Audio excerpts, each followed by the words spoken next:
दोस्तों नमस्कार, स्वागत है आपका बड़ी खबर बड़े खुलासे में। दोस्तों कांग्रेस ने एक बार फिर सेना का अपमान किया है, एक बार फिर सेना के शौर्य पर शंका पैदा की है और बड़ी बेशर्मी के साथ पवन खेड़ा जो कि कांग्रेस के प्रवक्ता हैं, उन्होंने प्रेस कॉन्फ्रेंस करके ये सीधा सवाल पूछ लिया कि सेना से हम पूछना चाहते हैं कि ये बताएं कि कितने आतंकवादी मारे गए, कितने आतंकवादी भाग गए, कितना भारत का नुकसान हुआ और कितने फाइटर जेट गिरे हैं। ये सवाल पवन खेड़ा तब पूछ रहे हैं जब सेना ने लगातार प्रेस कॉन्फ्रेंस करके पूरी ब्रीफिंग ऑपरेशन सिंदूर के बारे में दी है। इतना ही नहीं, हमारे सेना के जो वरिष्ठ अधिकारी हैं उन्होंने साफ साफ कहा है कि अभी ऑपरेशन सिंदूर बंद नहीं हुआ है, अभी हम युद्ध में हैं, ऑपरेशन सिंदूर जारी है। सेना ही नहीं, देश के रक्षा मंत्री राजनाथ सिंह और देश के प्रधानमंत्री नरेंद्र मोदी ने राष्ट्र के नाम संबोधन में भी ये क्लियर कर दिया कि अभी ऑपरेशन सिंदूर जारी है, केवल कुछ समय के लिए हमने इसको होल्ड पर रखा है। सेना के जब बड़े अधिकारी जिसमें कि मेजर जनरल रैंक के आदमी हैं, अगर वो आकर ये बोल रहे हैं कि भाई अभी समय नहीं है, क्योंकि पत्रकार पूछ रहे हैं कितना नुकसान हुआ, फाइटर जेट कितने गिरे, ये वही सवाल है जो इस देश की सेना का मनोबल गिराने के लिए पूछे जाते हैं। लेकिन इनका जवाब सेना के अफसरों ने नहीं दिया है। एयर चीफ मार्शल ने साफ साफ कह दिया कि अभी हम युद्ध में हैं और इसलिए ऐसे समय में ये सवाल ना पूछे जाएं। लेकिन कांग्रेस को तो सवाल पूछना है, कांग्रेस को तो नैरेटिव चलाना है, कांग्रेस को तो सेना का मनोबल गिराना है, कांग्रेस को तो सेना से सबूत मांगने हैं। ये पहला मौका नहीं है जब कांग्रेस ने सेना का अपमान किया हो या सेना पर आशंका की हो। ये कांग्रेस सर्जिकल स्ट्राइक पर सबूत मांग रही थी, एयर स्ट्राइक पर सबूत मांग रही थी, और इतना ही नहीं, ये अपमान करते हुए हंसकर ये कह रहे थे कि पेड़ पौधों में स्ट्राइक कर दिया, इससे होता क्या है, कितने लोग मारे गए। ये कांग्रेस नहीं, इनका पूरा एक इकोसिस्टम है जिसमें आम आदमी पार्टी के वो नेता अरविंद केजरीवाल जो दिल्ली छोड़कर पंजाब में जाके शिफ्ट हो गए हैं, वो भी इस पर एक्स पर पोस्ट लिख रहे थे। इतना ही नहीं, उनकी महिला विंग मोदी को चूड़ियां पहनाने की बात कर रही थी और प्रदर्शन उन्होंने किया कि जब आतंकी घटना हुई 22 अप्रैल की, मोदी जी करते क्यों नहीं, मोदी जी डर गए, पीओके लेना चाहिए था। संजय सिंह ये प्रेस कॉन्फ्रेंस कर रहे हैं कि साहब पीओके क्यों नहीं लिया। मैं पूरी विस्तार से बताऊंगा, असल में ये बहुत बड़ा षड्यंत्र है। और जो अब कांग्रेस के प्रवक्ता पवन खेड़ा ने सवाल खड़े किए हैं और वो ये कह रहे हैं कितने फाइटर जेट गिरे, और ये जयशंकर जो विदेश मंत्री हैं इन पर एक सवाल थोप रहे हैं कि साहब उन्होंने पहले से क्यों डिक्लेयर कर दिया। उस बात को भी, बयान को भी तोड़ मरोड़ के दिखाया जा रहा है। असल में रियलिटी यह है कि सेना के जो अधिकारी हैं उनका एक प्रोटोकॉल है कि यदि किसी देश में वो ऑपरेशन कर रहे हैं तो उस ऑपरेशन की जानकारी, यहां तक कि युद्ध भी अगर छेड़ना होता है तो भी दो देशों के डीजीएमओ के बीच में वार्ता होती है और कहा जाता है कि हम युद्ध छेड़ रहे हैं, युद्ध की घोषणा कर रहे हैं। तो ये हमारा युद्ध तो था नहीं, हमारी सेना की तैयारी और हमारी सरकार का बिल्कुल स्पष्ट कहना था कि 22 अप्रैल को जो आतंकी हमला हुई है हम उसका बदला लेंगे और आतंकवादियों के विरुद्ध हमारा ऑपरेशन है। हमें आम नागरिक को टारगेट नहीं करना है, ना हमें सेना को टारगेट करना है, ना पाकिस्तान की सरकार से हमें कुछ लेना देना है। हमारा दुश्मन पाकिस्तान में छुपा है, वहां घुसकर हम उसको नेस्ता नाबूद करेंगे। इस पर कांग्रेस के प्रवक्ता कह रहे हैं कि साहब पहले से क्यों खबर कर दी, आतंकवादी भाग गए होंगे। आतंकवादी भाग गए नहीं, ये एक रणनीति का हिस्सा है। यदि मान लीजिए मैं एक खबर कर दूं कोई बदमाश घर में बैठा हुआ है और मैं खबर कर दूं कि एक घर आतंकवादी का है जिस पर मैं बम गिराने वाला हूं, मुझे नहीं पता वो कहां छुपा हुआ है, और सैटेलाइट से पूरी पाकिस्तान पर नजर रखी जा रही थी, उनके ठिकानों पर नजर रखी जा रही थी। आतंकवादियों में भय व्याप्त हुआ। सेना के अधिकारियों ने जब यह घोषणा कर दी कि हम आतंकवादियों को छोड़ेंगे नहीं, 22 अप्रैल की घटना के बाद जब यह तय हुआ कि भारत पाकिस्तान में घुसकर मारेगा, उसके बाद पाकिस्तान में आतंकवादियों में हड़कंप मचा और उन्होंने सुरक्षा के लिए अपने सुरक्षा बंकर जहां बना रखे थे, जो उन्होंने ठिकाने हेडक्वार्टर बना रखे थे, वहां जाकर शिफ्ट होना शुरू किया। भारत की नजर थी, भारत का ग्राउंड वर्कर जो था पाकिस्तान में, वो ग्राउंड के जो हमारे सूचना तंत्र वाला था वो एक्टिव थे, सैटेलाइट एक्टिव थी, हमारी सारी निगरानी थी और इसके कारण से हमें यह पता था कि वो आतंकवादी कहां कहां कब कब शिफ्ट हो रहे हैं। एस जयशंकर विदेश मंत्री जो हमारे हैं वो रणनीति के तहत उन्होंने ये बयान दिया और पाकिस्तान को सूचना दी, जिसके बाद हम ऑपरेशन कब शुरू करेंगे वो सेना को सौंप दिया गया। सेना कब, कैसे, कितना मारेगी ये उसको तय करना था और सेना ने वैज्ञानिकों के साथ मिलकर के ये तय कर दिया, जिसमें सरकार का कोई लेना देना नहीं है। ये पूरा ऑपरेशन सरकार के लेवल पर केवल विदेशों में अपनी इस बात को बताने का था और ये जिम्मेदारी और किसी पे नहीं, तो विदेश मंत्री एस जयशंकर पे थी कि दुनिया के देशों को वो ये बताएं कि हम क्या करने जा रहे हैं। अगर नहीं बताते हैं तो दुनिया के वही देश कल को कहते कि आपने पाकिस्तान पर पीओके लेने के लिए चढ़ाई कर दी, आपने तो जबरदस्ती युद्ध कर दिया, निर्दोष लोगों को मार दिया, जैसा कि नैरेटिव बनाने की लड़ाई है। और इसके कारण से विदेश मंत्री एस जयशंकर पूरे दुनिया के देशों में जाकर बता रहे थे कि देखिए हमारे यहां आतंकी घटना हुई है, अब हम ऑपरेशन करेंगे। तो ये जो कह रहे हैं कि पाकिस्तान को क्यों सूचना दी विदेश मंत्री एस जयशंकर ने, ये कोरा झूठ है। खाली पाकिस्तान को नहीं, विदेश मंत्री एस जयशंकर ने लगभग 150 देशों के राजनयिक जो दिल्ली में हैं उनसे मुलाकात करके उन सबको बताया, 150 देशों को बताया। और बताकर मारना ये ज्यादा बहादुरी का काम है। हम निगरानी रखे हुए थे, हमारी सैटेलाइट और ग्राउंड वर्कर निगरानी रखे थे कि कौन आतंकी कहां छिपा है, और उसके कारण हमारी सेना का शौर्य और सरकार की सूझबूझ, विदेश मंत्री की रणनीति, उसके कारण 100 से अधिक आतंकवादी मारे गए हैं। ये कोई विदेश मंत्री एस जयशंकर या मोदी जी नहीं बता रहे हैं, ये सेना की उस प्रेस कॉन्फ्रेंस में बताया गया जो ज्वाइंट ऑपरेशन सिंदूर की प्रेस कॉन्फ्रेंस थी। उसमें बताया कि हमने 100 से अधिक आतंकवादियों को मारा है। मीडिया में इतना साफ साफ कभी भी कोई अधिकारी नहीं बोलेगा। जब ये बोल दिया गया तो क्या कारण है कांग्रेस फिर भी सवाल उठा रही है, और सवाल भी ऐसे कि हमें बताएं कि ये जो आतंकवादी हैं ये बचकर कितने भागे, हवाई जहाज कितने गिरे। सुनिए पहले पवन खेड़ा ने क्या कहा है। हमारे नेता राहुल जी ने इस पे कुछ सवाल भी पूछे हैं, परसों पूछे, आज फिर कुछ सवाल पूछे।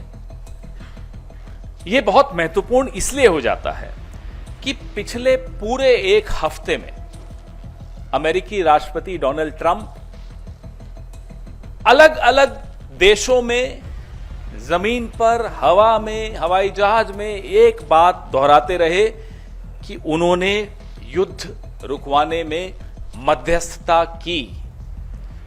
उन्होंने एक बहुत खौफनाक बात भी बोली कि उन्होंने भारत को व्यापार रोकने की धमकी देकर युद्ध रुकवाया। This is a very dangerous comment coming from the American president Donald Trump, that he threatened India that he'll stop trade with India if the war doesn't stop. तो सिंदूर का सौदा होता रहा, प्रधानमंत्री चुप रहे। विदेश मंत्री के मुंह से एक शब्द नहीं निकल रहा, एक शब्द नहीं निकल रहा, दोनों के मुंह से नहीं निकल रहा। हमें नहीं मालूम कि ऐसी कौन सी सीक्रेट्स हैं, ऐसे कौन से रहस्य हैं मोदी जी के, जयशंकर जी के या भाजपा के और नेताओं के, अमेरिका के पास, और मैं तो कहूंगा चीन के पास। न अमेरिका पे मुंह खुलता है, और चीन पर जब मुंह खुलता है तो सीधा क्लीन चिट देने के लिए खुलता है, और मुंह ही नहीं खुलता। कारण क्या है? आपके जो रहस्य उनके पास होंगे, हमें कोई मतलब नहीं उससे, लेकिन देश को नुकसान क्यों पहुंच रहा है? पहलगाम का न्याय क्यों नहीं मिल पाएगा? इसलिए क्योंकि आप डरते हैं अमेरिका से, आप डरते हैं चीन से, आपका मुंह नहीं खुलता चीन के आगे। सबको मालूम है, पूरे देश को मालूम है, पूरे विश्व को मालूम है चीन की भूमिका क्या रही इस युद्ध में, और अमेरिका अपनी भूमिका खुद आगे बढ़ चढ़कर बता रहा है इस युद्ध को रोकने में, और जयशंकर जी का मुंह नहीं खुलता। ये क्या हो रहा है? इसलिए ये सवाल पूछने बहुत बहुत आवश्यक हैं। यह महत्वपूर्ण है कि डोनाल्ड ट्रंप क्या बोल रहे हैं, लेकिन बात सिर्फ डोनाल्ड ट्रंप की नहीं है। बात यह है जो अभी आपने वीडियो में देखा कि कैसे जयशंकर जी खुद प्रेस एजेंसीज को सामने बैठाकर और खुद बता रहे हैं कि हमने पाकिस्तान के आतंकी ठिकानों पर हमला करने से पहले पाकिस्तान को सूचित कर दिया था। अब यह सूचित करने का क्या मतलब होता है? इतना भरोसा है आपको आतंकियों पर कि आप सूचित कर देंगे और वो वहीं रहेंगे, या वो चुपचाप बैठेंगे? ये भरोसा है आपको उन आतंकियों पे? रिश्ता क्या है आपका? कैसे आप बोल रहे हो उनको? क्यों बताया आपने उनको? और इसको आप क्या कूटनीति कहेंगे? ये डिप्लोमेट रहे हुए हैं। आज जो देश के विदेश मंत्री हैं ये एक राजदूत रहे हुए हैं, आईएफएस ऑफिसर रहे हुए हैं। क्या इसको कूटनीति कहते हैं? माफ कीजिएगा, हमारी देहाती भाषा में इसको मुखबिरी कहते हैं, इसको कूटनीति नहीं कहते। ये मुखबिरी है, ये अपराध है, ये गद्दारी है। और उसके बाद लीपापोती पूरी कि मैंने ऐसा नहीं। अरे आपने तो खैर लीपापोती भी नहीं कि आपके विभाग से एक चिट्ठी आ गई कि ये ऐसा नहीं कहा। आपके मुंह से ये शब्द एक एक यहां मीडिया कर्मी बैठा है, देश के हर नागरिक ने, विश्व के हर नागरिक ने देखा आपने क्या बोला कि हमने पाकिस्तान को बता दिया था कि हम सिर्फ आतंकी ठिकानों पर हमला करने जा रहे हैं। अब बताइए, मुखबिरी नहीं है तो क्या है? जयशंकर इस तरह का बयान दें जो पाकिस्तान में और पूरे देश में, पूरे विश्व में हमारी हंसी उड़ रही है। इसलिए राहुल गांधी बार बार कह रहे हैं कि आप जवाब दीजिए इस फोरवार्निंग से। ये जो आपने पहले ही पाकिस्तान को बता दिया, इससे देश को क्या नुकसान हुआ, यह हमारा लिए जानना बहुत जरूरी है। देश के कितने हवाई जहाज गिरे, देश को क्या नुकसान हुआ और कितने आतंकी बच के भाग गए, यह जानना हम सबके लिए बहुत जरूरी है। अब अगर जयशंकर से शेर है, फिर हो सकता है भी डोनाल्ड ट्रंप बब्बर शेर होगा जिससे आगे डर गया वो। क्यों डरते हो जयशंकर जी? जयशंकर जी ने एक और बड़ा मजेदार बयान दिया था कि चीन तो हमसे बड़ी अर्थव्यवस्था है, अब क्या मैं उनसे लड़ूं? ये उनका बयान था। कहा था या नहीं आपने, याद है आपको? तो प्रधानमंत्री क्लीन चिट देते हैं चीन को। जयशंकर कहते हैं चीन हमसे बड़ा है, हम तो नहीं लड़ सकते। अरे 7वां बेड़ा जिस देश ने भेजा था वो भी हमसे बड़ा था, अमेरिका। और 1971 में भारत इतना समृद्ध नहीं था जितना आज है, जितना इस सदी में हुआ है। तब भी हमारे में इतनी ताकत थी कि हमने अमेरिका की भी बात अनसुनी की और अपना काम हासिल किया। जयशंकर जी को कहिए जरा पढ़ लें, तब भी शायद ये सर्विस में रहे होंगे। क्या माहौल बना, अपने आप को शेर खिलाने की बड़ी सबकी बीमारी लग गई है। मोदी जी भी देखो, मैं मगरमच्छ पकड़ लिया बचपन में, और अभी डोनाल्ड ट्रंप के आगे मुंह नहीं खुलता। अरे जो बचपन में मगरमच्छ पकड़ा था, तो अभी डोनाल्ड ट्रंप से तो कुछ जवाब तो दे दो। ये अपने बारे में भ्रांतियां फैलाने का बड़ा शौक होता है। ये सब हिंदी पिक्चरें देख देख कर शायद बड़े हुए हैं।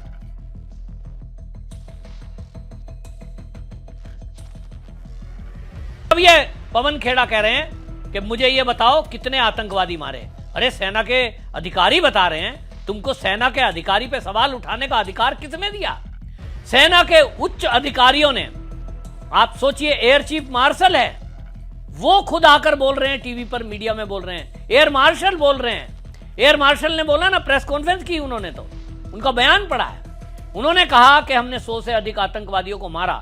यदि आपको सेना के एयर मार्शल पर यकीन नहीं है, यदि आपको कर्नल सोफिया पर यकीन नहीं है, यदि भूमिका सिंह बता रही हैं उन पर यकीन नहीं है, तो आप ये सेना का अपमान कांग्रेस करने की नीयत जो रखती है, इसके षड्यंत्र को समझ में आता है। और षड्यंत्र बिल्कुल साफ है, क्योंकि ऑपरेशन सिंदूर में चीन को बहुत बड़ा झटका लगा है। चीन और अमेरिका दोनों को झटका लगा है, क्योंकि भारत की स्वदेशी जो सुरक्षा प्रणाली है और ब्रह्मोस मिसाइल है, अग्नि मिसाइल है, इन्होंने जो कमाल करके दिखाया है, पूरी दुनिया में अब चीन और अमेरिका की किरकिरी हो रही है।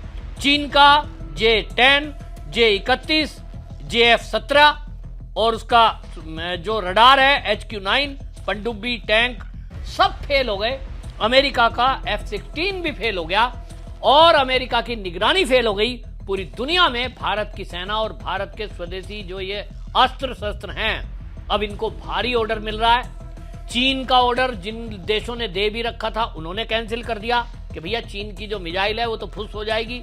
रडार सिस्टम उसका बिल्कुल कबाड़ा है, एक भी जहाज और मिसाइल को नहीं पकड़ पाया, जहाज उसके उड़ नहीं पाए, और इसलिए चीन को अरबों खरबों रुपए का एक झटका लगा है। अमेरिका को भी अरबों खरबों रुपए का झटका लगा है, और इसी में ये देश बौखलाए हुए हैं। और मुझे ऐसा लगता है कि कांग्रेस चीन से जो समझौता करके आई है, इसीलिए कांग्रेस का राहुल गांधी, चाहे ये पवन खेड़ा, चाहे मल्लिकार्जुन खड़गे और इनकी पूरी टूल किट, इसीलिए ये बार बार सवाल पूछ रहे हैं कितने मरे, कैसे मरे, और ये पाकिस्तान के उस नैरेटिव को बिल्ड कर रहे हैं जिसमें पाकिस्तान बार बार झूठ बोल रहा है कि साहब हमारा तो कुछ नुकसान हुआ ही नहीं, हमने भारत का राफेल गिरा दिया, जबकि उन्होंने भारत का राफेल नहीं, टीन के बने हुए नकली जो हमने फाइटर जेट की शकल का पेंट करके रखा था, उनको मारकर वो खुश हो रहे थे। ये चीन के इशारे पर मुझे लगता है कांग्रेस बार बार सेना पर सवाल उठा रही है, लेकिन अब देश गुस्से में है।